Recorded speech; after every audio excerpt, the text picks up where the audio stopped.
تقبل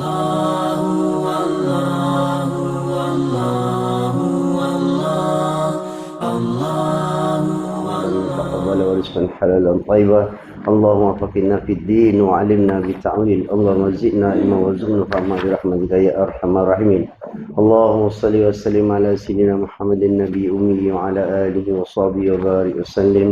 اللهم صل وسلم على سيدنا محمد النبي الأمي وعلى آله وصحبه وبارك وسلم. اللهم صل وسلم على سيدنا محمد النبي الأمي وعلى آله وصحبه وبارك وسلم. أما بعد. قال رسول الله صلى الله عليه وسلم ومن يريد الله خيرا يفقهه في الدين. Rasulullah sallallahu alaihi wasallam, siapa yang Allah ingin memberikan dia kebaikan, si Allah SWT memberikan dia kefaqihan kepada agama. Alhamdulillah, bersyukur kita kepada Allah Subhanahu wa taala dikurniakan nikmat yang tidak terhingga kepada kita, nikmat iman, nikmat Islam, nikmat kesihatan kepada kita semua, dan nikmat menjangkau kepada tahun baru 1445 Hijrah. Dan kita sekarang berada di tahun yang baru, mudah-mudahan kita membaharui segalanya, amalan-amalan kita, iman kita, dan segala peribadian kita, akhlak kita dan sebagainya, insya-Allah. Dan Allah SWT memberikan, sentiasa memberi kita kehidupan kita. Setiap hari kita bangun dengan kehidupan yang baru. Setiap hari kita bangun dengan nyawa yang baru. Setiap hari kita bangun dengan pemberian nikmat Allah SWT yang baru. Maka syukurlah atas nikmat Allah SWT ini yang tidak terhingga kepada kita, sehingga kita berada juga di majlis ini adalah satu nikmat daripada Allah SWT. Bukan kerana siapa, bukan kerana rumah ngaji, bukan kerana orang yang mengajar di hadapan ini semuanya kerana Allah Subhanahu wa taala. Kalau Allah SWT tak kurniakan nikmat kita berada dalam majlis ini, kita beradalah di persiaran di luar sana yang tanpa arah tujuan. Kadang-kadang pelik kita tengok maksud pelesiran di sana sini dengan tanpa tujuan. Kadang-kadang memang tak ada tujuan apa langsung. Orang kalau ke pasar ada tujuan mungkin nak beli barang. Ada juga orang yang ke pasar tak ada beli barang. Nama ni window shopping. Dia santai saja. Seolah-olah macam tak ada tanggungjawab, seolah-olah macam tak ada kerja, seolah-olah macam tak ada apa urusan antara dia dengan Allah Subhanahu Wa Taala. Sedangkan Allah Subhanahu Wa Taala sentiasa bersama dengan kita. Allah Subhanahu Wa Taala sentiasa mengirimkan hamba-Nya kepada kita. Allah Subhanahu Wa Taala sentiasa memerhatikan kita walaupun tidak terlepas walaupun sedetik. Itulah kita. Tetapi kita sentiasa lalai dan neka, sentiasa lara daripada mengingati Allah Subhanahu Wa Taala. Sebab kita tengoklah diri kita, kita nilai. Kita jangan nilai diri orang lain. Kita nilai diri kita sendiri.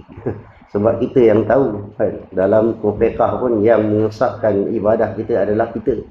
Kan, orang tak boleh orang nilai dari segi luaran yang dia nampak, tapi hakikatnya yang mengesahkan amalan kita adalah kita sendiri. Terima itu urusan Allah SWT. Begitu jugalah ibadah kita, hati kita semuanya kita yang tahu, hanya hadir kepada Allah tidak ke, itu adalah diri kita sendiri. Maka segala-galanya semuanya dipandang oleh Allah SWT pada hati. Innallaha la yanzuru ala ajsadikum wa ala amalikum walakinallaha yanzuru ala qulubikum. Allah Ta'ala memandang pada hati kita. Dia tak pandang pada jasad kita yang segak ke, yang cantik ke, yang lawa ke, yang apa. Allah Ta'ala tak pandang. Sebab Allah Ta'ala yang menciptakan segala-galanya kepada kita. Allah Ta'ala memberikan nikmat kepada kita. Tapi yang Allah Ta'ala nak pandang apa? Hati kita. Sebab Allah Ta'ala beri manusia ni pilihan. Sebab kita ada pilihan. Sama ada kita nak iman ke kepada kufur. Apabila kita berada kufur, makna kita tak heranlah, tak ada apa pun kita larangan daripada Allah SWT. Orang kufur dia nak buat apa, buat je hati dia. Kan? Tapi bila kita dah beriman kepada Allah SWT, kita terikat kepada perjanjian antara kita dengan Allah Subhanahu wa taala. Wajjahtu wajhiya allazi fatara samawati wal ardh hanifan musliman wa ma ana minal musyrikin. Inna salati wa nusuki wa mahyaya wa mamati lillahi rabbil alamin. Itulah janji kita kan kepada Allah SWT, tak ada lain kecuali kepada Allah sarwa alam. Itulah hakikat janji kita kepada Allah SWT. Di mana pun kita terikat, itu antara kita dengan Allah. Di dunia pun sama juga. Kita jadi orang apa? Orang Malaysia. Kita terikat tak? Terikat dengan undang-undang di sini. Dan ikut terikat juga dengan Aku janji gitu kan. Taatan kita kepada raja dan negara, ketaatan kita kepada apa, undang-undang dan sebagainya. Kita nak ada rukun dia. Itu juga kepada kita kepada Allah Subhanahu wa taala. Habis mukadimah bebel banyak sikit. Mengingatkan diri kita ya. Kita yang seronok sambut tahun baru macam orang lain sambut tahun baru kan. Tahun baru dia dengan bunga api, dengan bersukaria. Lalaikan diri kita daripada Allah, mengingat Allah SWT. Tapi kita tahun baru, kita barukan azam kita. Walaupun kita tak ikutlah sambut macam tu, tetapi apa yang sambutan kita adalah kita ingat kita ni berada di bawah kawalan Allah Subhanahu wa taala. Habis kita masuk pada surat yang ke-106 daripada kitab Ta'alim Ta'alim atau kita penuntut, masuk pada bahagian hanya kepada Allah Subhanahu wa taala. Tadi seperti kata kita serahkan diri kita kepada Allah Subhanahu wa taala. Qala al-musannif qaddasallahu sirrah. Kata pengarang kitab ni dan segianya dan sepatutnya dan semestinya bahawa tiada harap ia penuntut melainkan daripada Allah Subhanahu wa taala, dan tiada takut dia melainkan akan dia di Allah, dan nyata yang demikian itu melampaui syarak, dan ketiadaan melampauinya. dan nyata yang demikian itu dengan apa? Melampaui syarak dan ketiadaan melampauinya. Apa? Takut kepada Allah Subhanahu wa taala. Sebab ini dia hanyalah kita berharap kepada Allah Subhanahu wa taala. Dan rajak kepada Allah Subhanahu wa taala tiada lain daripadanya. Sebab apa? Sebab tiada lain yang lain tidak memberi bekas kepada kita. Itu lagi segi ilmu usuluddin. Tiada yang boleh memberi bekas, tak ada yang boleh memberikan kecederaan kepada kita. Tiada yang boleh memberikan kepapaan kepada kita. Tak ada boleh memberikan kemiskinan kepada kita. Tiada yang boleh melemahkan kita. Tiada yang boleh memberikan kekuatan kepada kita kecuali Allah Subhanahu wa taala. Sebab itu kita selalu zikir apa? La haula wala quwwata illa billah al-aliyyil azim. Tiada yang beri kuasa, tiada yang daya dan upaya kecuali Allah yang Maha Agung. Maknanya kita sebut, kita letakkan sebenar-benarnya kedudukan Allah Subhanahu wa taala yang Maha Agung, yang Maha Allah, yang Maha tinggi. Bukan kita letakkan di tempat tinggi. Sama dengan Al-Quran. Kita ambil kalamullah dulu. Kalam Allah itu kita hormat kepada Al-Quran. Apabila kita nak memegang Al-Quran, kita apa? Kita berudu. Dia dah jadi wajib yang arif, wajib yang baru. Sebelum tu tak wajib. Tidak ada pun hukum hadis ke atau yang mengatakan wajib memegang Al-Quran dengan wudu.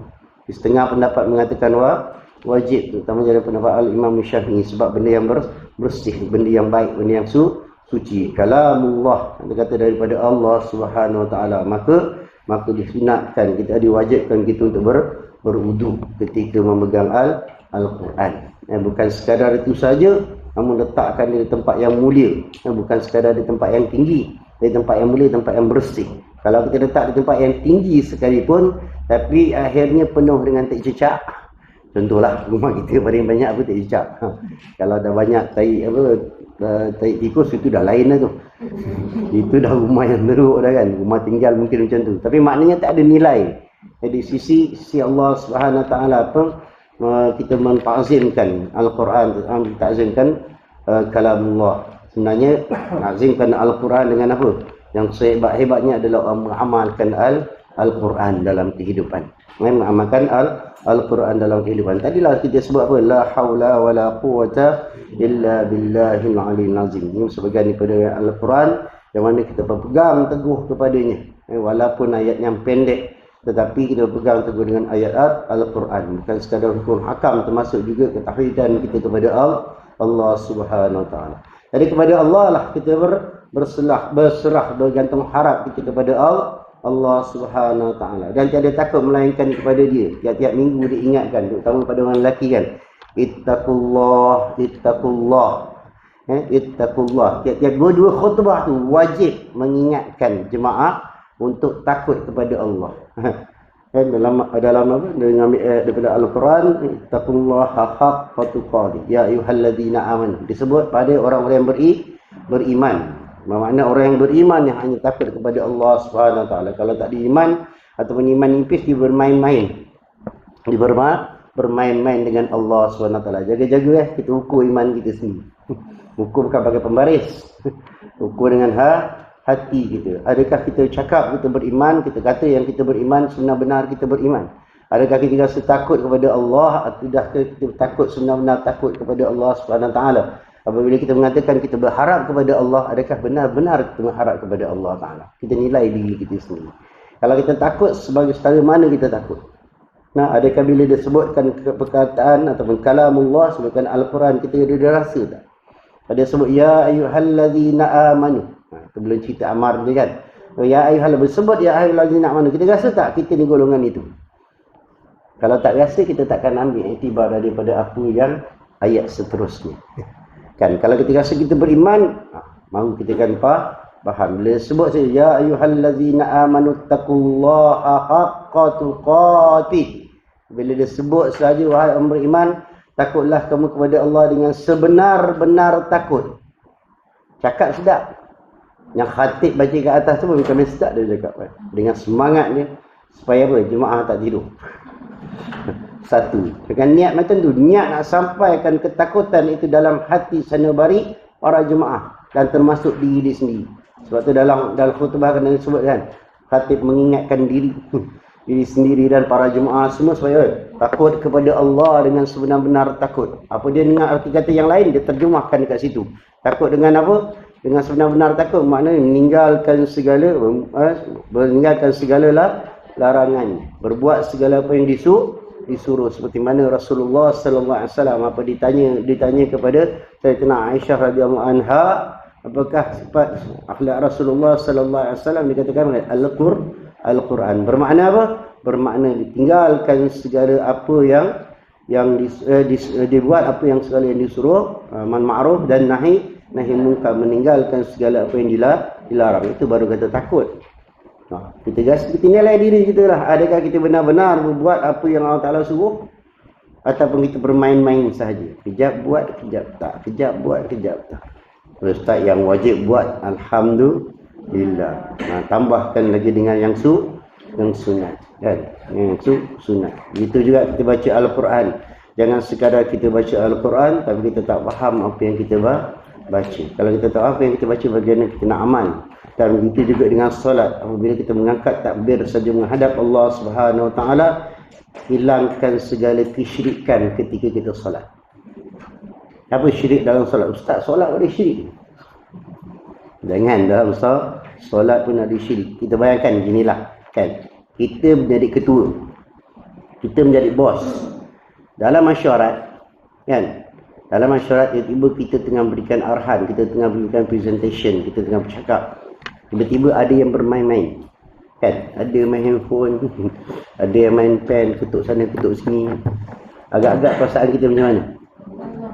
Lah, kalau tengah pegang duster, masa tu kita nak rasa nak baling lah.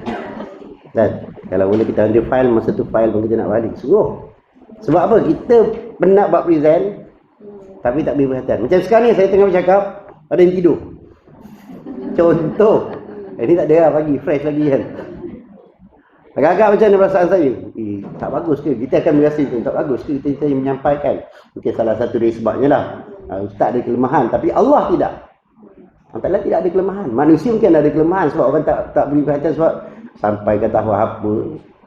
Bebel lebih. Tak ada point pun nak yang kita nak catat dan sebagainya. Tapi kalau Allah, apa yang Allah sampaikan itu memang sungguh untuk kita. Peringatan untuk kita. Apakah kita terima dengan redha ataupun kita sekadar sebab khatib dia baca apa? Dia baca ayat Al-Quran. Ustaz menyampaikan apa kalam daripada Al-Quran, terjemahkan, diuraikan dan sebagainya supaya kita faham.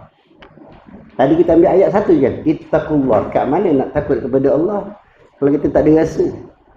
Rasa ni bukan sekadar rasa dengan pemikiran. Dia nak rasa sampai dekat hati. Kalau nak bercerita, pandai dengan hati.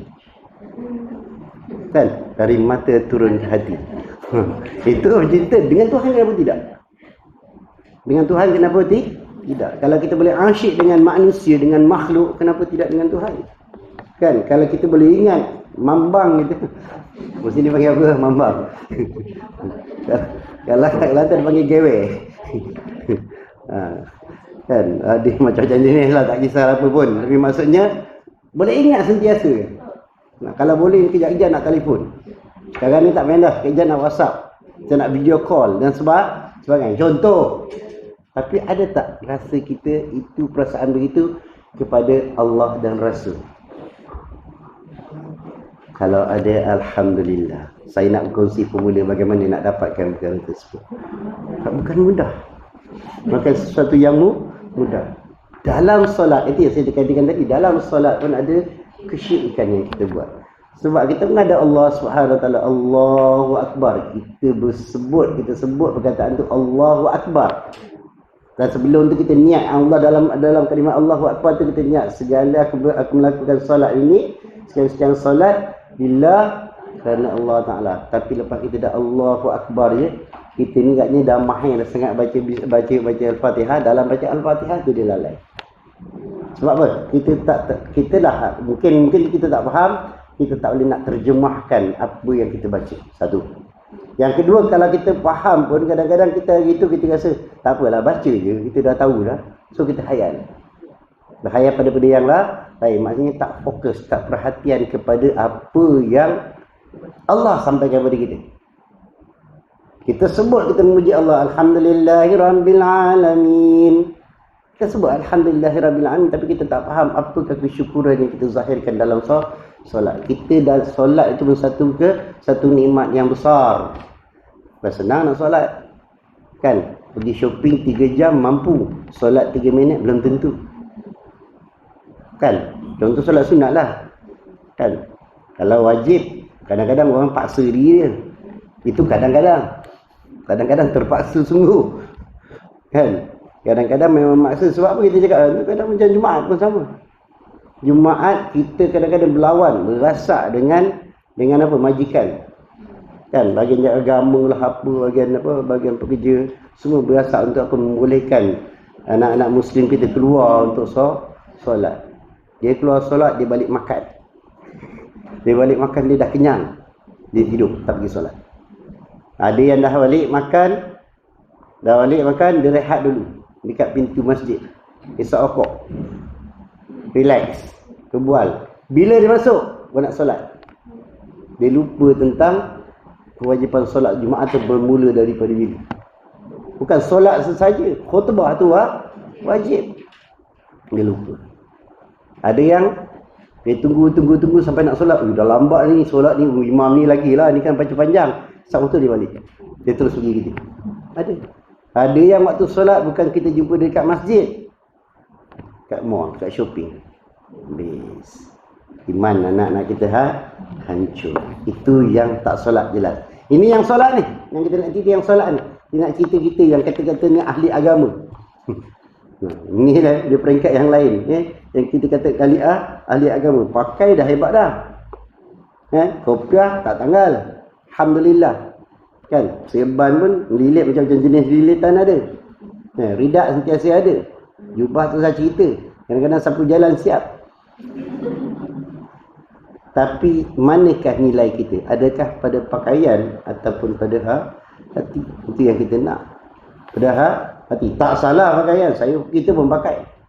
Kan? Tapi makna pakai itu kita terjemahkan ke dalam kehidupan kita. Kalau kita pakai kerana apa? Sunnah Rasulullah sallallahu alaihi wasallam. Dikasatkan ke atas pakaian yang dicintai oleh Nabi, yang disukai oleh Nabi, yang mudah-mudahan kita dapat pahala daripadanya dan dapat syafaat baginda sallallahu alaihi wasallam. Di antara niat kita lah. Tetapi kalau sekadar niat tapi tak ikut apa yang Nabi contohkan, tak ada makna. Kan Nabi contohkan akhlak yang baik dalam kehidupan. Nabi contohkan apa? Bagaimana sahabat-sahabat juga membuatkan contoh apabila dia mengangkat takbir dia, segala-galanya hilang. Segala-galanya hilang. Sahabat Nabi sallallahu alaihi wasallam ada yang dalam keadaan apa? Dalam keadaan yang dipanah, sakit ketika untuk dicabutkan busur panah tersebut. Tapi ketika dia mengangkat takbir Allahu Akbar, mencabut busur panah pun tak dirasa. Boleh macam tu kita. Dia berdiri tegak atau seolah-olah macam batang kayu. Burung boleh duduk atas bahu dia. Kita boleh. Nyamuk gigit dah tak entah arah. Nyamuk dah tak ada lagi gatal. Dia garu sampai batal semayang. Batal pergerakan dia terlampau. Sebab apa? Sakit. Bau nyamuk. Pasal mana nyamuk? Ini besar ni. Nyamuk kecil je. Allahu Akbar. Itulah kita kan. Hati kita tidak khusus kepada Allah Subhanahu Wa Taala. Hari ini kita tanamkan azam kita untuk apa? Hadirkan hati kita kepada Allah Subhanahu Wa Taala. Takut kepada Allah dengan sebenar-benar takut. Tinggal buatkan segala apa yang disuruh dan tinggalkan apa yang dilarang oleh Allah Subhanahu Wa Taala. Hari semakin senja tuan-tuan dan puan. Hari semakin senja. Kita bukan semakin muda. Kan? Ada yang rasa semakin muda?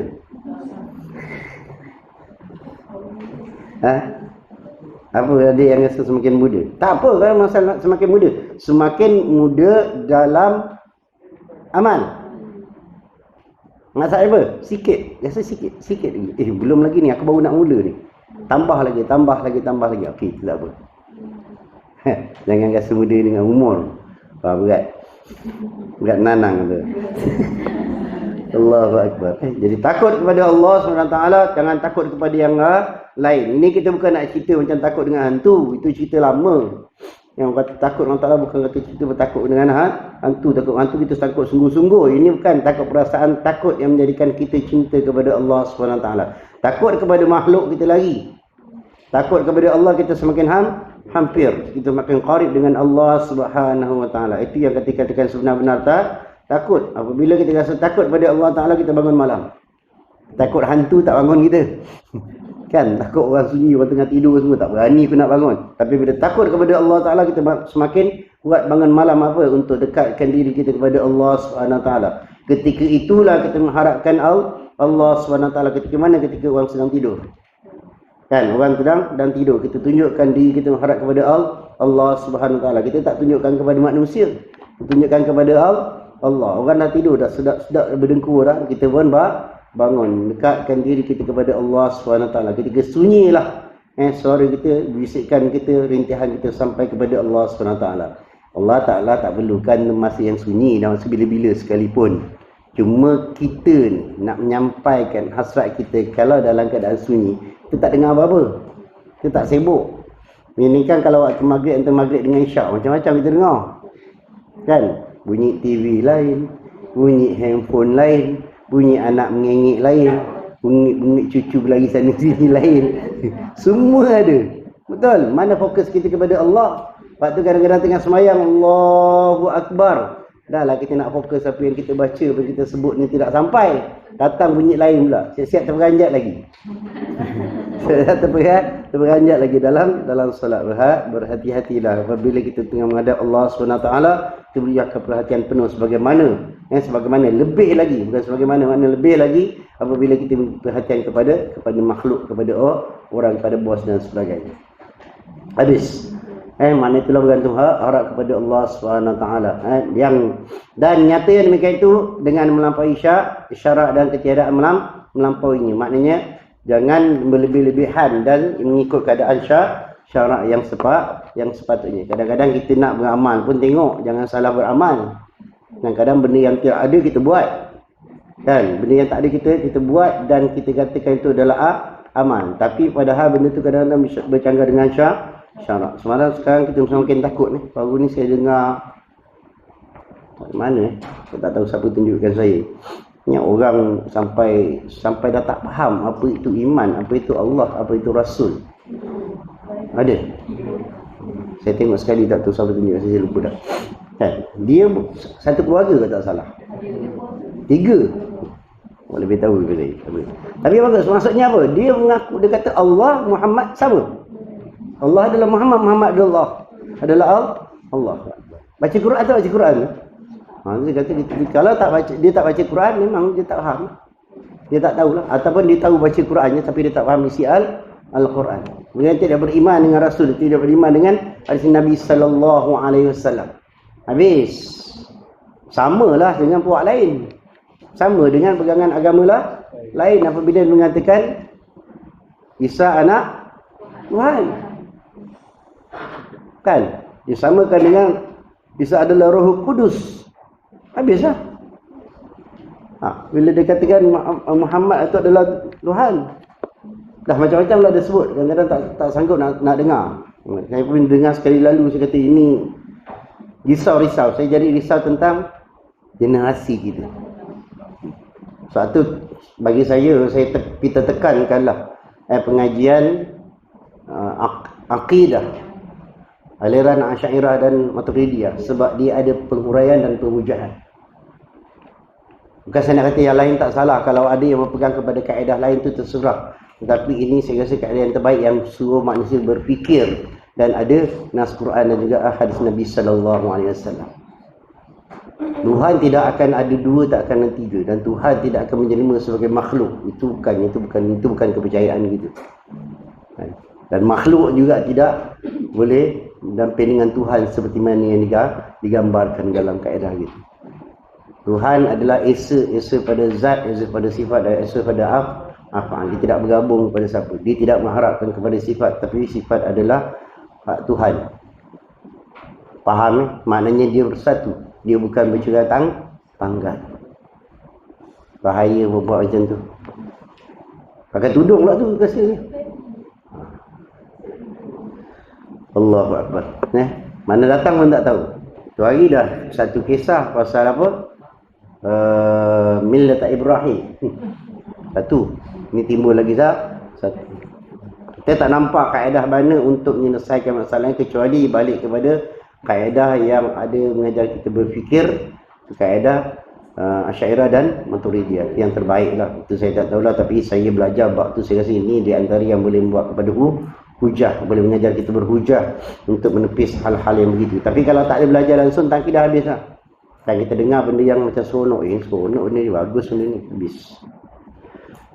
Jadi hati-hati.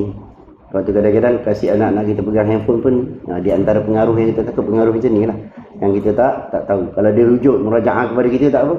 Takut dia murajaah kepada kita pun tak tahu. Tak boleh nak tepis, satu masalah kan. Jadi jangan berhenti untuk menuntut ilmu. Maka siapa yang derhaka pada masa Rasulullah SAW, maka siapa yang derhaka ia akan Allah SWT kerana takut daripada makhluk. Tinggalkan Allah, tinggalkan hukum Allah kerana takut kepada makhluk. Maka sesungguhnya takut ia akan yang lain daripada Allah Ta'ala. Maka apabila tiada derhaka ia akan Allah Ta'ala kerana takut akan makhluk dan mengintai-intai ia akan hudud syarak dan memelihara ia akan dia, maka tiada takut ia akan yang lain daripada Allah Ta'ala, bahkan takut dia akan Allah Ta'ala. Dan demikianlah juga pada pihak mengharap kepada Allah SWT. Faham? Jadi lalu macam tu memang tak faham. Maka siapa yang derhaka ia akan Allah Ta'ala kerana takut pada makhluk. Derhaka ia kepada Allah Ta'ala, tak taat kepada hukum Allah, tak taat dia kepada apa yang dicanangkan oleh Allah SWT. Kerana apa? Takut makhluk, takut hilang gaji. Takut apa? Takut kena singkir, takut hilang jawatan. Tak boleh nak kata ni kalau kita kata ni kan kena berhenti kerja ni. Ini serius kan. Kadang-kadang takut kita menjual agama dengan nilai yang sedikit, padahal kita tetap yakin bahawa rezeki di tangan Allah Subhanahu Wa Taala. Sebab tu kadang-kadang ada juga sahabat-sahabat yang tak nak kerja pun. Dia buat dalam kerja sendiri. Sebab apa? Takut terikat dengan makhluk. Terikat dengan makhluk habis. Tapi kalau nak berani cakap je lah. Kan? Sebab rezeki dijamin oleh Allah Subhanahu Wa Taala. Itu yang diajar kepada kami dulu. Kan? Bukan sijil, minta maaf lah. Bukan sijil, bukan apa pula macam mana? Maknanya bukan sijil kertas yang memberikan jaminan kita diberikan rezeki oleh Allah Subhanahu Wa Taala. Rezeki Allah Taala memang dah tercatat untuk kita. Kadang-kadang ada sijil tinggi pun melawan hukum Tuhan, habis tak guna juga. Kan? Nafikan hukum Tuhan, tolak hukum Allah SWT, gunakan agama untuk tolak hukum Allah SWT, lagi susah. Kan? Macam-macam alasan.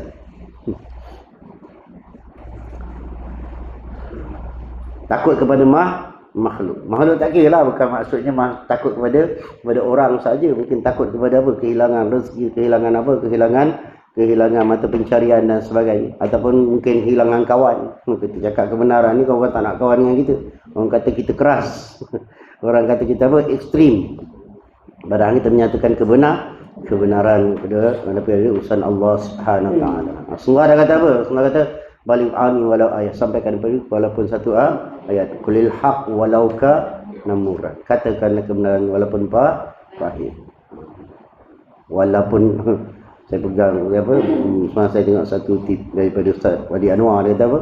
Dia kata walaupun kita hilang 6 bilion sahabat dalam dunia, orang keji kita sekalipun, tapi hati kita berharap kepada Allah SWT, tetap juga adalah pujian Allah Ta'ala yang terbaik. Kita nak kisah apa? Janji Allah Ta'ala kita dalam keadaan kebenaran, kita sampaikan apa yang disampaikan oleh Nabi Sallallahu Alaihi Wasallam. Maka sungguh takut ia akan yang lain daripada Allah Ta'ala. Maka apabila tiada durhaka, ia akan Allah. Kalau tak durhaka, dia akan Allah. Kerana apa? Kerana takut akan makhluk. Maknanya dia tak durhaka kepada Allah Ta'ala, dia tak rasa takut kepada makhluk dan mengintai-intai akan hudud-hudud syarak. Dan dia akan berbimbang-bimbang, takut-takut dengan hukum Allah. Takut terlanggar hukum Allah SWT dan memelihara ia akan dia. Akan hudud tadi. Maka tiada takut dia akan yang lain daripada Allah Ta'ala. Bahkan takut dia akan Allah Ta'ala juga. Maknanya dia takut akan Allah Ta'ala kerana apa? Dia tengok akan hukum syarak. Kat sini tulis hudud. Orang dengar takut sekarang ni hudud. Hukum hudud ni had, yang ketentuan ditentukan oleh Allah. Bukan sebut hudud je potong tangan. Orang kat Malaysia dia pelik sikit. Ustaz dia cakap pasal hudud ni, politik ni. Bukan soal tu. Hudud maksudnya had. Had ketentuan yang ditentukan oleh Allah SWT. Apa yang kita boleh buat? Sampai tahun mana? Kan, kita buat satu setara mana? Kalau urusan bank, setara mana yang dikirakan urusan yang syar'i dan yang komersial, yang tak boleh ataupun yang bergantung pada riba. Sampai tahap ni dia kira riba. Macam tu juga perniagaan. Kita boleh berniaga, boleh, tapi kita ada tahap keuntungan yang tertentu sampai sehingga tak menipu orang dan sebagainya. Yang kadang contoh kita kena beritahu juga ada antara contoh. So satu projek tu hukum dia punya nilai berapa?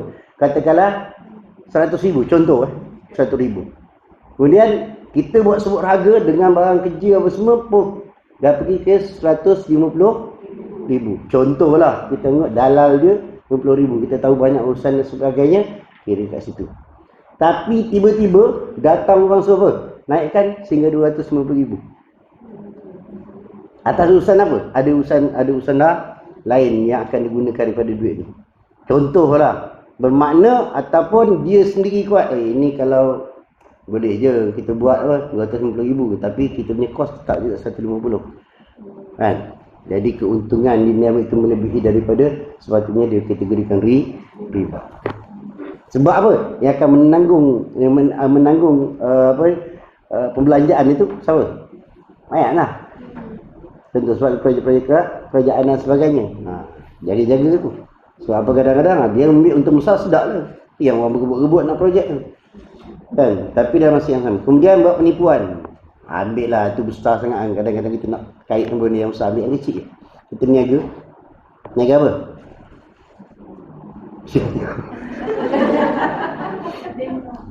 Tak kisahlah kan. Niaga yang senang apa? Niaga buah-buahan. Contoh. Kan? Buah-buahan ni cepat rosak betul? Tamar ke ataupun apa. Okey, yang tamar pun hati-hatilah kalau siapa pergi umrah ke apa. Hati-hati ketika berniaga. Ketika membeli dengan peniaga. Kalau ikutkan saya pergi suruh ambil sendiri. Sebab kita tengok. Tapi dia orang pandai. Kan? Dia orang kita kat depan, dia orang keliling-keliling ni. Jadi kita memang sampai tahap tu je, kita tak boleh masuk ke lebih daripada tu. Jadi dia ambil sendiri, dia ambil kan lah. Yang dia pamer kat atas tu semua fresh. Berkilat-kilat. Kan? Berkilat-kilat. Sebab ada spray ke apa, Allah alam lah. Tapi kita ambil, dia bagi kita cuba, ambil lah, cuba. Halal. Halal, kita pun makan satu. Memang sedap sebab benda tu yang fresh. Tapi bila kita nak beli, dia ambil yang mana? Bawah. Kita tak tahu yang bawah tu bila punya. Ni bukan nak kira Arab tak Arab. Nak kira sikap manusia. Sikap manusia, sikap penipuan dalam perniagaan. Dia cakap benda betul. Sama juga orang jual kereta. Kalau jual kereta baru, kita ada masalah. Dia kita fasilitas dia sekian. Dan harga pun memang dah tetap. Tapi kalau jual kereta sekian, jaga-jaga. Kerosakan dia kita kena maklum. Kebaikan dia pun kita kena maklum. Jangan sampai dah kena, tu hari tak cakap pun ada rosak ni. Kalau pakai 3 hari je. Lepas tu masuk dok 3 bulan. Takkan menangis. Bayar 30,000. Kan? Contoh, maknanya ada penipuan. Kita begitulah, maknanya kita tergantung pada hukum Syarak suruh buat macam ni beginilah. Sebab tu Rasulullah sallallahu alaihi wasallam dia berniaga dalam keadaan dia berniaga. Walaupun dia berniaga kita tengok tak nampak keuntungan, tapi dia berkat. Sayyidina Abdurrahman bin Auf kan, dia datang ke Madinah zero, tak ada apa kan, dia berniaga apa? Orang kata dia berniaga tali. Baik, dia dapat keuntungan daripada tali. Dia berniaga unta kan, dia berniaga mula-mula beli tali tu, tengok orang main unta, dia tak mampu lagi kan, tapi lepas tu dia tali dia supply, akhirnya kemudian dia mampu untuk beli unta. Dia beli unta dengan harga katalah 10,000 kalau sekarang lah kan. Dia jual berapa? Agak-agak dia jual berapa?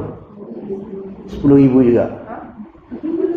Ni orang berniaga ni, dia terperanjat ni, jual 10,000 juga. Yes, tapi dia ambil keuntungan daripada tali. Sebab tali dia dah beli awal tadi. Dia beli awal dengan harga yang murah. Bila sampai satu tahap harga tali naik, dia kena ikut harga semasa. Itu orang pasaran, dia kena ikut harga semasa. Kan? Sebab tu orang perai ni datang ambil barang, kita kena tahu harga pasaran. Orang kadang-kadang perai ni cerdik, dia ambil barang orang kampung murah. Kelapa sebiji 30 sen. Dia jual kat mana RM3. Riba tu. Tu serang cakap, keuntungan yang melampau. Sebab tu orang kita ni, orang yang berniaga, dia kena tahu harga pasaran. Pasaran berapa? Maknanya kalau dia ambil RM1, macam contoh kelapa, RM1 okey lah, dengan modal lagi, kemudian bawa lagi, nak ambil lagi, pasarkan lagi, berbaloi lah. Kalau dia jual RM3, ni dia ambil 30 sen. Orang kampung, tak apa kalau 30 sen, dia ambil 300 biji, dia tahan. Kata orang kampung, bukanlah nampak macam tu, sebab benda banyak. Tapi kalau mereka jual lah, tengok keuntungan yang melampau. Sebab tu kena tengok pada syarak. Begitu juga cara kaedah orang Islam berniaga lain. Dia biasa berpodium balau walaupun sedikit daripada keuntungan tali, tapi lama-kelamaan dia jadi banyak. Orang beli kat dia kan, sebab apa? Murah. Dia beli kat tempat lain RM1,000. Beli kat sini kan, beli kat tempat lain yang supplier bagi RM1,000. Dia pergi kat tempat lain kan dah RM1,200 kan, tapi bagi kat dia RM1,000 juga. Bukan ni supplier ke penjual. Jadi dia keuntungan sini, tapi dia ambil keuntungan dari segi tali. Patutnya keuntungan pada unta lagi besar. Tapi tali ni sedikit, tapi jangka masa panjang dia banyak, based on volume. Kan, pada jumlah yang banyak. Itu kaedah. Kan, tapi kita hari ni tak nak untung besar. Orang Melaka kata nak untung besar je kau. Lepas tu niaga sekejap dah habis. Dia niaga daripada kosong, daripada zero, kemudian naik dan besar. Katakan tempat ni ladang unta itu daripada apa? Ke Madinah atau daripada Masjid Nabawi itu sampai ke Jabal Uhud. Besar tempat dia. Tapi dia tidak letak di situ lah, di luar kawasan Kota Madinah. Hebatnya. Sebenarnya Islam ni dah ajar apa, perniagaan semua dah diajarkan dalam agama. Dan Islam ni bukan sekadar agama untuk beribadah saja, tapi Islam agama sekadar agama untuk semua, untuk semua. Daripada celik mata kita hidup dalam agama. Kita bukan agama atas sejadah, bukan agama kita di masjid sahaja. Pergerakan kita datang sini tadi pun dengan agama, dengan niat apa? Kerana untuk menuntut ilmu kerana Allah Subhanahu Wa Taala. Mana kita hati-hati tadi, berjaga-jaga dengan syarak tadi. Kita letakkan syarak tu sebagai apa? Sebagai kita punya had. Maknanya kalau kita ambil ni, ya Allah, kita datang buat satu kesalahan, buat dosa semua, maka ni kita takut dengan perkara tersebut dan kita akan diazab oleh Allah Subhanahu Wa Taala. Allah Taala bukan nak azab kita pun, tapi kerana kita melanggar hukum-hukumnya, maka azab yang untuk kita.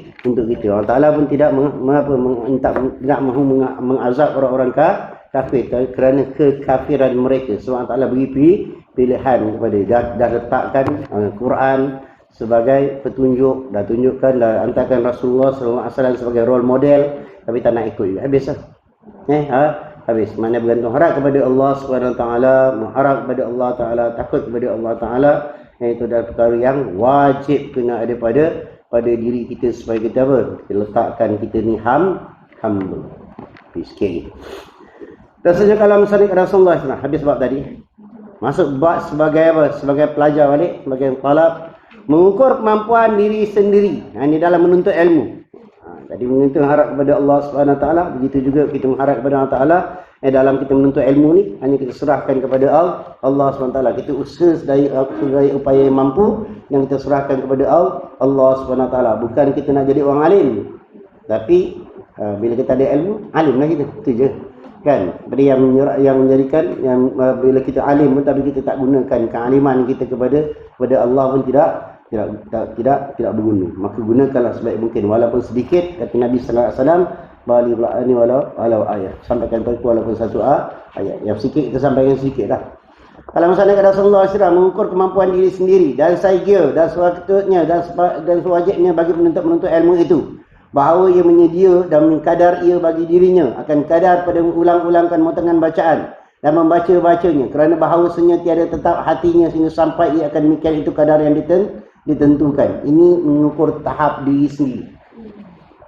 Kalau dulu kita dah beri kat nanti depan pun dia beri lagi sekali kaedah bagaimana kita nak menghafal.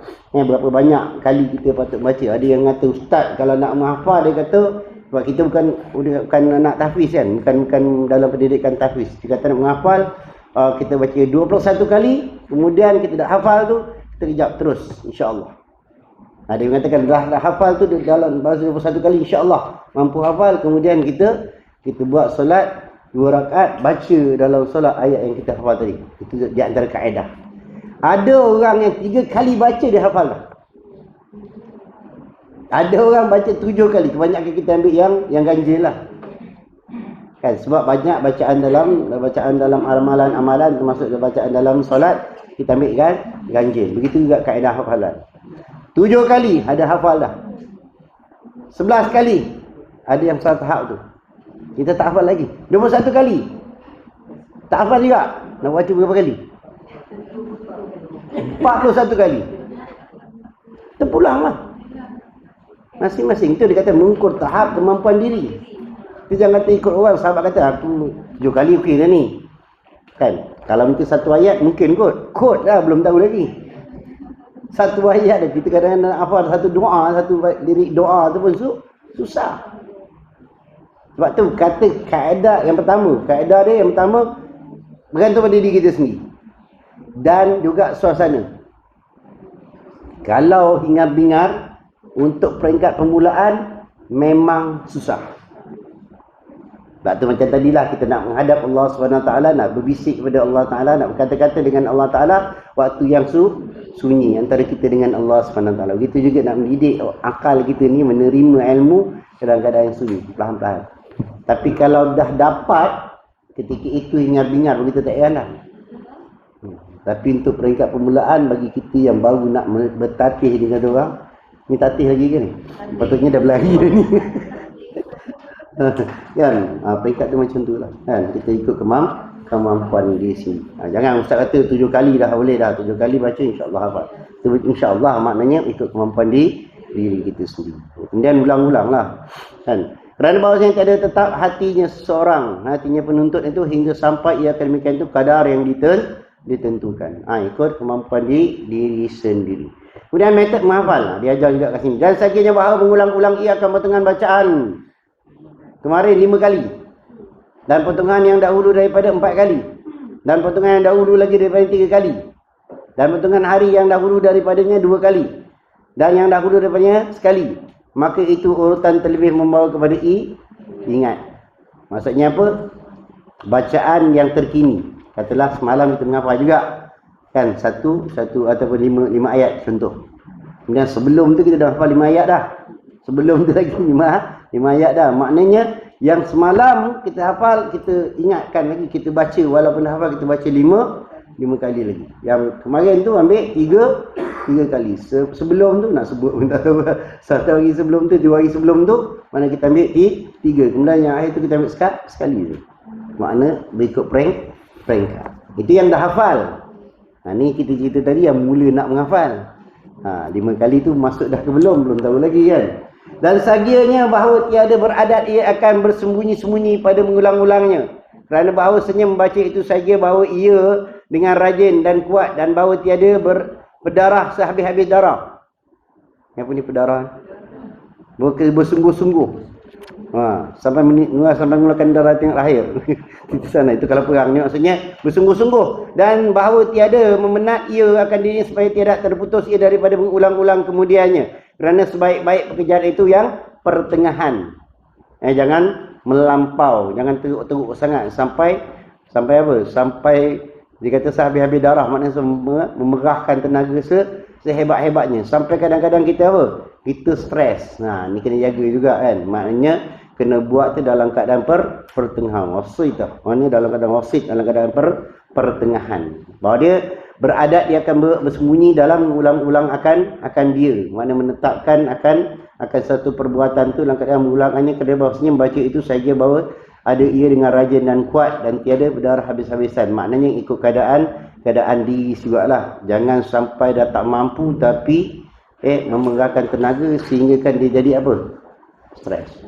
Kena faham, kita juga manusia. Kita manusia biasa, makhluk. Betul yang kita menghafal tu adalah ayat Al-Quran. Itu benda yang penuh dengan rahmat dan keberkatan. Tapi kita ni adalah manusia yang Allah Ta'ala ciptakan dalam keadaan mengikut fitrah. Mengikut fitrah. Kadang-kadang orang kata sampai jadi, ada orang sebut dah, Melayu sebut, tak tahu macam mana dia dapat perkataan tu. Mereka kata kalau belajar tinggi-tinggi sampai jadi isim. Kan? Isim apa isim?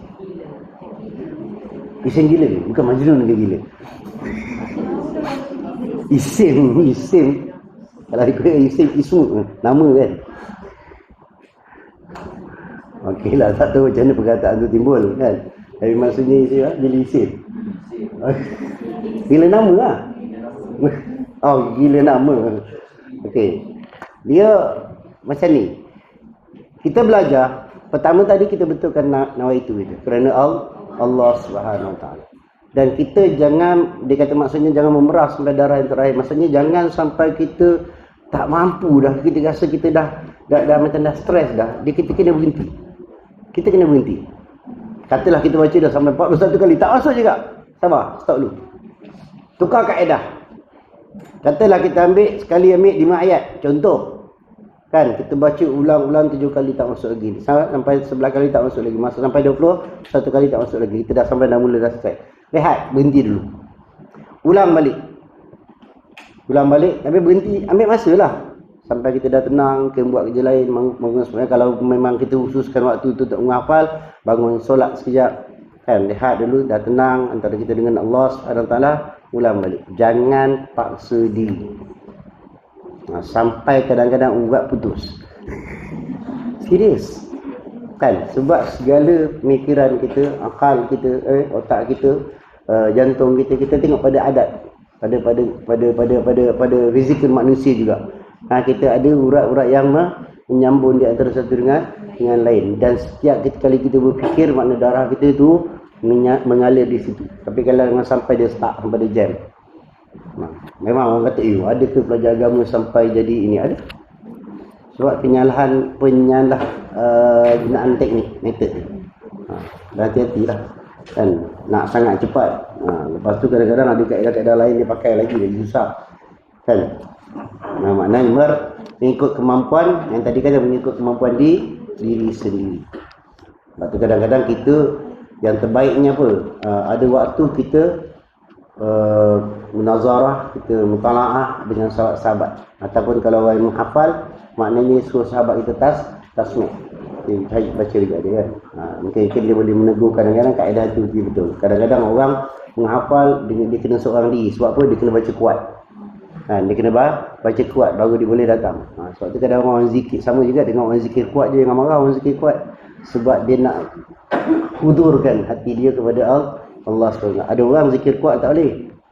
Dia rasa macam nengking-nengking kan. Tapi ada orang dia suka zikir perlahan. Jadi kalau kita pula zikir perlahan, confirm tidur. Begitu juga orang yang menghafal. Dia menghafal dia perlukan kuat. Kadang-kadang sampai bergoyang badan dia. Dengan dah kuat goyang badan. Itu memang adat orang yang menghafal. Sebab tu dia perlukan berseorang diri untuk menghafal dan sebagainya. Tapi kalau dia dah satu tahap orang mahir, dia tak kisah. Sama-sama bercakap dengan kita. Dia tengok dia boleh ulangi hafalan dia, insyaAllah. Dikayat bahawa Aba Yusuf adalah ia mengingatkan, ingat akan fiqh dan fuqaha dengan kuat dan rajin. Adalah menantunya hairan ia akan kelakuannya dan kata ia, aku ketahui bahawa lapar ia selama 5 hari. Dan sedemikian itu bahawasanya munazarah ia dengan kuat dan rajin. Wah, ini sampai apa? Sampai lupa akan fitrah dia sebagai manusia sampai berlapar. Tapi dia asyik masuk, dia kenyang dengan apa? Dengan ingatan dia. Nah, ini kaedah. Ini kalau dalam kitab Ma'alim Ta'lim ni dia tidak menunjukkan kepada tidak fokus kepada orang hafiz saja. Dia pada apa? Ingatan akan fiqh, hukum fiqh dan fuqaha dengan kuat. Maknanya bila kita berhujah dengan hukum tu, kita ada sandaran-sandaran kita kepada ulama-ulama fiqh dan sebagainya. Hadis. Kadang musalik ada Rasulullah Isra. Panik dan bingung. Panik apa panik? Panik nak terjemahkan dalam bahasa Malaysia apa? Cemas. Keadaan cemas dan bingung. Dan saganya kata musalik, sagia bahawa tiada adalah penuntut ilmu itu lambat dan bimbang. Kerana bahawasanya penyakit yang menegahkan apa ilmu. Lambat dan bimbang. Lambat apa? Lembab. Jadi kita bahasa kasar dia lembab lah. Kan? Ataupun slow sangat. Itu bahasa Jawa kata slow. Kerana bahawasanya penyakit yang menegakkan apa ilmu. Dan adalah guru kami Syekh Al-Islam Burhanuddin kata ia semuanya menang aku atas taulan-taulanku dengan bahawasanya aku tiada jatuh bagiku lambat dan bimbang dan pada membelajarkan dan menghasilkan apa? Menghasilkan ilmu. Maksudnya jangan terlalu lambat lah. Jangan terlalu lambat. Dia terlalu gelojoh pun tak boleh juga. Sebab dia kata suruh ambil pertengahan tadi. Kemudian jangan terlalu perlahan. Kau dah siap? Belum lagi. Kau dah siap? Belum lagi. Sampai bila tak siap? Kan? Kau dah hafal lah? Belum lagi. Dah hafal? Belum lagi. Tapi buat apa? Buat benda yang lain. Buat benda lara. Macam tu lah. Sama juga kita hubungan kita dengan Tuhan. Kan? Hati kita tak hadir kepada Allah SWT. Tapi buat kerja lain banyak. Buat benda yang lara. Jadi orang begini kata jangan panik. Yang ni jangan tergesa-gesa dalam membuat sesuatu dan jangan terlalu lambat dan bimbang. Bila bimbang dia jadi kelang kabut. Dia memang aku tak apa lagi ni. Dia buat kerja tidak. Kan? Dia buat kerja tidak, buat urusan tu tidak. Masa rasa bimbang saja, takut. Orang panggil apa? Kalau Melayu panggil apa? Nervous. Kan? Dia nervous. Macam orang nak ambil exam lah, macam nak ambil peksa kan. Oleh kerana dia sebenarnya boleh jawapan. Kalau masa mutala'ah, muzakarah dan sebagainya, dia antara orang yang hebat mengeluarkan hujah. Tetapi bila exam, dia paling last. Dia tidak mencapai matlamat apa yang seperti mana yang dihujahkan. Seperti mana yang di muzakarah dengan sahabat-sahabat. Sahabat-sahabat pening. Ada macam tu. Ada sahabat dari universiti saya tengok. Kan? Dia di antara orang yang pandai berhujah. Tapi bila exam, tidaklah fail tapi dia tak cemerlang. Orang yang rasa-rasa macam relax, tenang, tapi di antara orang yang dah dapat kepujian. Contohlah kan, contoh. Maknanya apa? Sebab apa kadang-kadang perasaan tu rasa apa? Rasa panik, rasa cemas, rasa dalam keadaan nervous, dalam keadaan ketakutan. Jadi sebenarnya tak ada apa pun. Sebab tu kita kena kuatkan sandaran kita kepada Allah Subhanahu Wa Taala. Yang cakap ni pandai juga. Kadang-kadang ada semasa kita nervous juga. Betul, kadang-kadang waktu kita kadang nak mengajar pun macam tu. Kadang-kadang kita dah bersedia, siap study malam. Contohnya sebelum mengajar. Tapi bila menghadap dengan audiens, yang ni mungkin tak kot sebab dari hari. Tapi tak tahulah. Dari hari tak lah seminggu, 2 minggu sekali kan. Mana dah, mungkin. Tapi kadang-kadang bila benda yang terutama kadang melibatkan orang-orang yang high ranking kan. Kita rasa apa. Tapi pada manusia. Sebab tu kita kena jaga hati kita dengan Allah. Baru makhluk kita dah rasa bimbang, rasa takut. Allahu Akbar. Habis. Dan adalah ia menghikayatkan daripada Syekh Al-Islam Al-Asmi. Apa ni nama dia? Tak tengok kita Arab ni. Asbi Jabi. Bahawanya jatuh pada mempelajarinya dengan mengajian lambat 12 tahun. Mengaji dengan lambat 12 tahun. Dan sebab jatuh raja daripada pangkatnya dan menggantikan yang lainnya pada tempatnya tempat haji tadi, dan keluar ia serta tawalannya pada munazarah, mana tidak berbincang, tidak berbahas, dan tiada meninggal keduanya akan munazarah, dan keduanya duduk keduanya pada munazarah pada tiap-tiap hari dan sentiasa demikian itu 12 tahun. Maka jadi tawalannya Asy-Syaikh al-Islam bagi orang-orang yang mazhab al-Imam Asy-Syafi'i radhiyallahu anhu, dan dirinya pun mazhab Asy-Syafi'i. Dia lambat pengajiannya sebanyak 12 tahun, lama. Sepatutnya mengaji dah selesai. Sebab apa? Sebab jatuh nyerah raja. Jadi ada gangguan pada pengajian dan sebagainya. Ada masalah politik. Kan? Jadi bila ada masalah politik dia tak boleh begitu tumpuan. Sebab apa? Madrasah pun terganggu. Saluran dia tak sampai. Macam-macam lah. Mana ada masalah dalam ketika pengajian. Tapi dia tidak meninggalkan munazarah, berbahas, muzakarah dan sebagainya dengan tawalannya, maka dia dapat ilmu, tapi dalam tempoh yang lama jugalah. Tapi kalau dia tinggalkan terus lagi susah. Kan lagi lambat. Sebab tu dalam ilmu kita tak boleh duduk diam. Kita cakap tu serang lah, ilmu kita tak boleh duduk diam. Banyak juga sahabat-sahabat ada di antara sahabat tu, dibalik-balik dia tak mengajar. Dia tak mengajar. Tapi bila tahap orang memerlukan, kan suruh dia mengajar, permulaan ni memang yang payah, memang susah nak menyampaikan, tak sampai kepada apa matlamat yang nak disampaikan, tak ada fokus pada penyampaian. Sebab apa? Sebab apa lama dah ditinggalkan. Ilmu ni tak boleh macam tu. Ilmu ni kena sentiasa diulang-ulang. Sebab tu kadang-kadang orang ada setengah orang pula dia suka apa? Dia suka bertengkar. Dia suka berhujah. Dia suka berbahas. Bukan nak menyalahkan orang, tak, dia suka berbahas supaya dapat ilmu. Tapi itu berbahas yang baik lah. Jangan berbahas lah sekali bertumbuk lah. Lain. Kalau di pusat pengajian memang kajian berbahas. Kan? Sebab dalam mazhab Imam Syafi'i pun contohnya dia ada juga pendapat-pendapat yang berbeza. Apalagi kalau menggunakan mazhab yang lain. Jadi kita nak tahu kalau mazhab ni sekian-sekian kata sekian-sekian apa alasan dia. Manakah hujah dia, kan? Contoh macam semayang lah, kita letak tangan kita di antara pertengahan, kan? Tapi kalau mazhab Hanafi dia letak dekat atas. Kalau Hambali di bawah lagi, antara pusat yang betul-betul tepat dengan pusat. Dia ada hujah tak? Masing-masing ada hujah. Contoh macam turun sujud. Apa yang turun dulu? Kaki turun dulu ke tangan turun dulu? Dua-dua ada hujah. Mana dua-dua boleh pakai. Tapi kalau ikutkan Syafi'i pula dia ada kaedah. Ketika ni hadis tu datang kemudian turun tangan dulu. Sebab mungkin dalam keadaan Rasulullah SAW dah mula uzur. Kaedah dia macam tu lah. Tapi makna ada hujah. Itu yang kita cari. Kita cari perbalahan tu bukan untuk bergaduh. Tapi mencari ilmu, perkembangan ilmu dan sebagainya. Ada juga orang tikaikan pakaian kan. Jubah bukan sunnah ni kan.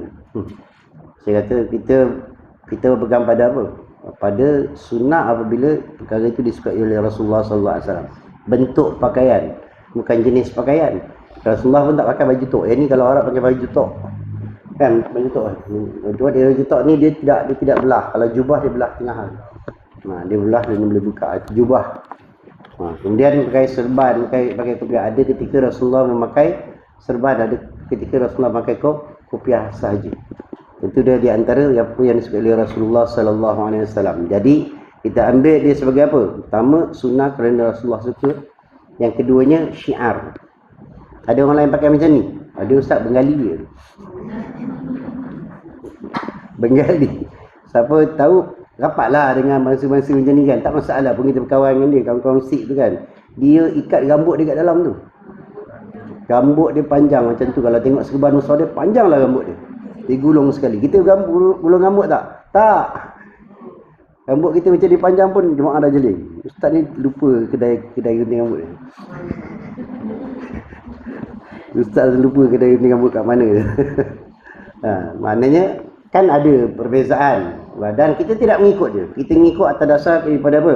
Pada sunnah Nabi sallallahu alaihi wasallam, berdasarkan kepada hadis-hadis Nabi sallallahu alaihi wasallam. Itu jelah. Jangan kita benda-benda tu boleh dihuraikan. Tapi jangan menuduh di antara orang benda-benda yang tidak begitu qat'i, yang benda-benda tidak begitu penting. Ya, sampai kita menuduh, sampai kita kata orang tidak syar'i lah, tidak mengikut syariat, tidak mengikut sunnah dan sebagainya. Dan mengikut sunnah yang apa, yang tidak tepat, seolah-olah menuduh gitu, itu salah. Dan kita salah. Sebab kita nak berdakwah ni, kita tengok peringkat dan kita tengok keadaan. Kalau kita sama-sama berilmu tak apa, tak ada masalah. Kan, itu berhujah pada kebaikan. Tapi bila hujah tu sampai kepada orang awam, orang tidak peringkat asas ilmu pun tak lepas lagi. Bila asas ilmu tak lepas lagi, mereka kata, tak apalah ustaz, sebut-sebut nak pakai jubah serban ni bukan sunnah pun. Sedap lah dia cakap kan. Ustaz pula lah ustaz panah darah. Ustaz manusia juga kan. Kan dah jadi satu isu yang lain. So maknanya biarlah ahli ilmu selesaikan dengan masalah ilmu. Tapi hari ni kita terjebak dalam masalah sosial, masalah media sosial. Jadi benda tu akan sampai kepada siapa juga. Sampai kepada juga. Tadi saya nasihatkan kepada orang yang baru peringkat bertatih. Bukan menginah, minta maaf kan. Bukan kita pun masih lagi peringkat nak mengangkat pun. Kan, belum letak lagi. Sebab apa? Kita kacau dalam keadaan ini, dugaan terlalu kuat. Mana kita apa? Dapat sesuatu tu kita semak dulu. Dan semak dulu. Macam-macam dugaan yang kita akhir zaman. Ini memang kita berada dalam akhir zaman, memang dugaan cukup kuat. Penting kita apa? Kita balik kepada asas yang diterapkan oleh Nabi sallallahu alaihi wasallam, apa dia? Aqidah. Itu yang lebih tepat. Kan? Kadang-kadang kita buat sembahyang malam, sembahyang apa kan, kita rasa kosong pasal apa? Sebab akidah kita, pegangan kita kepada Allah Subhanahu taala tidak cukup kuat lagi. Tidak cukup kuat lagi. Kita leka lagi dengan perkara-perkara yang remeh-temeh, tapi hakikatnya keimanan kita kepada Allah Taala sangat kuat. Bila dia persoalkan saja, macam mana kamu beriman sedangkan kamu tak nampak Tuhan kamu? Kita dah pening nak jawab. Pening dah nak jawab. Buka Al-Quran. Semua Nabi diuji dengan perkara tersebut. Nabi Musa diminta supaya Tuhan zahirkan zat Tuhan. Tuhan zahirkan? Tak. Kan? Tuhan tunjukkan kekuasaan dia kepada apa? Dengan gunung, dengan bukit runtuh. Kalau bukit boleh runtuh agak-agak gitu macam mana? Hancur berkecai. Umat Nabi Musa tengok apa? Pingsan terus. Dan yang mati. Tak dekat lagi. Kan? Semua minta. Sampai tahap Nabi Muhammad SAW minta tak? Dia minta tak? Minta. Kata Nabi Musa sendiri minta dengan Allah Subhanahu taala. Dia nak tunjuk apa? Ainul yaqin. Dia nak nampak dengan mata kepala. Dia cari kan mana Tuhan.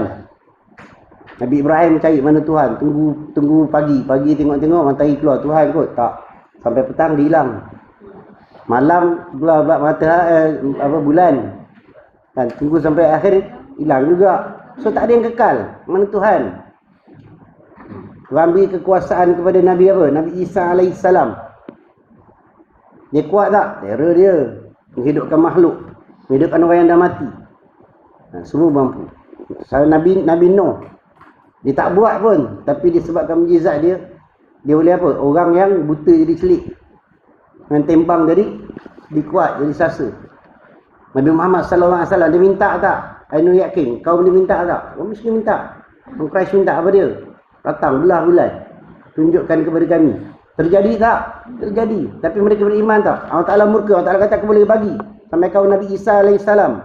Di dalam surah apa? Al-Ma'idah. Diminta hidangan daripada Allah SWT. Direct. Kan dapat tak? Dapat. Tapi Allah Ta'ala kata kalau aku dah bagi tapi tak beriman. Kalau kita punya bahasa lah jaga. Kan? Allah Ta'ala kata azab dengan alim. Azab yang pedih aku akan bagi kepada mereka kalau mereka tak menang. Sebab aku dah bukti kan. Kau nak apa lagi? Tapi kalau zaman kita, kalau ditanya kita, ustaz, kita ni tak ada ainul yakin macam tu ke? Nabi dah tak ada kena minta dengan siapa? Tak payah. Memang ada ainul yakin. Siapa boleh buat biji benih sekarang? Bagi sini. Bawa satu biji benih, bagi saya tanam. Tengok, boleh tumbuh tak? Kalau tak boleh, memang hak kita tak boleh menghidupkan. Ni yang kita, bukan yang ambil kat tepi jalan tu. Kan ambil kat pasar, saya pergi kat nursery ambil biji benih. Itu lain.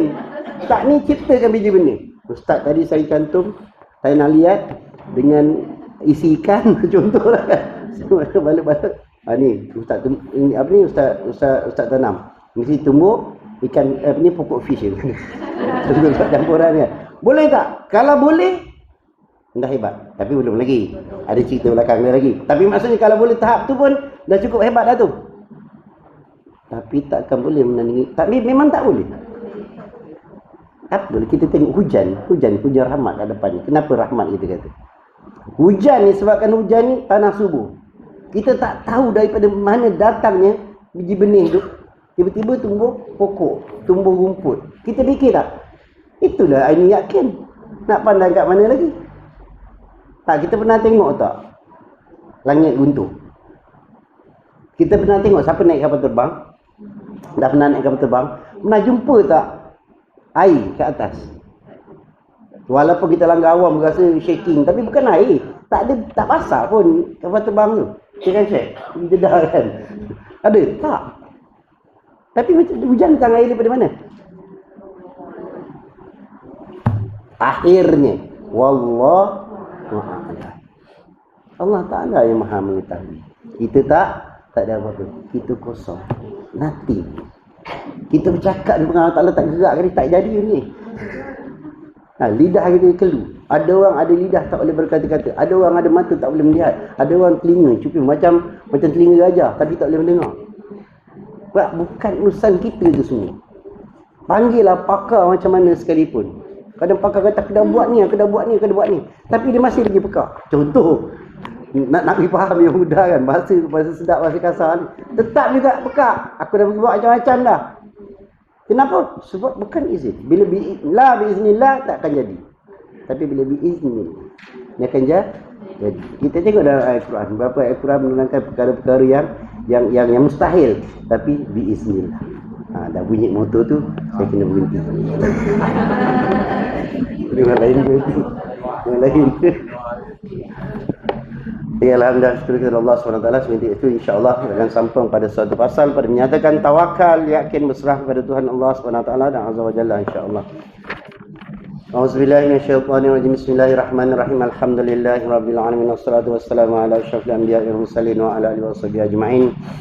Allahumma inna nas'aluka ilman nafi'an wa yaqinan shadiqan wa amalan mutaqabbalan wa rizqan halalan thayyiban. Allahumma faqihna fid din wa 'allimna bi ta'wil. Allahumma zidna ilman warzuqna fahma bi rahmatika ya arhamar rahimin. Allahumma iftah lana abwabi khair wa abwabi salamah wa abwabi sihah wa abwabi ni'mah wa abwabi barakah wa abwabi quwwah wa abwabi mawaddah wa abwabi rahmah wa abwabi rizqi wa abwabi ilmi wa abwabi maghfirah wa abwabi maghfirah wa abwabi jannah bi rahmatika ya arhamar rahimin. Rabbana la tuzigh qulubana ba'da idh hadaytana wa hab lana min ladunka rahmah innaka antal wahhab. Rabbana atina fid dunya hasanah wa fil akhirati hasanah wa qina azabannar. Rabbana taqabbal minna du'ana wa hajatana innaka antas samiul alim wa tub alaina maulana innaka at-tawwabur rahim. Wa sallallahu ala sayidina wa maulana Muhammad wa ala alihi wa sahbihi wa baraka wa sallam.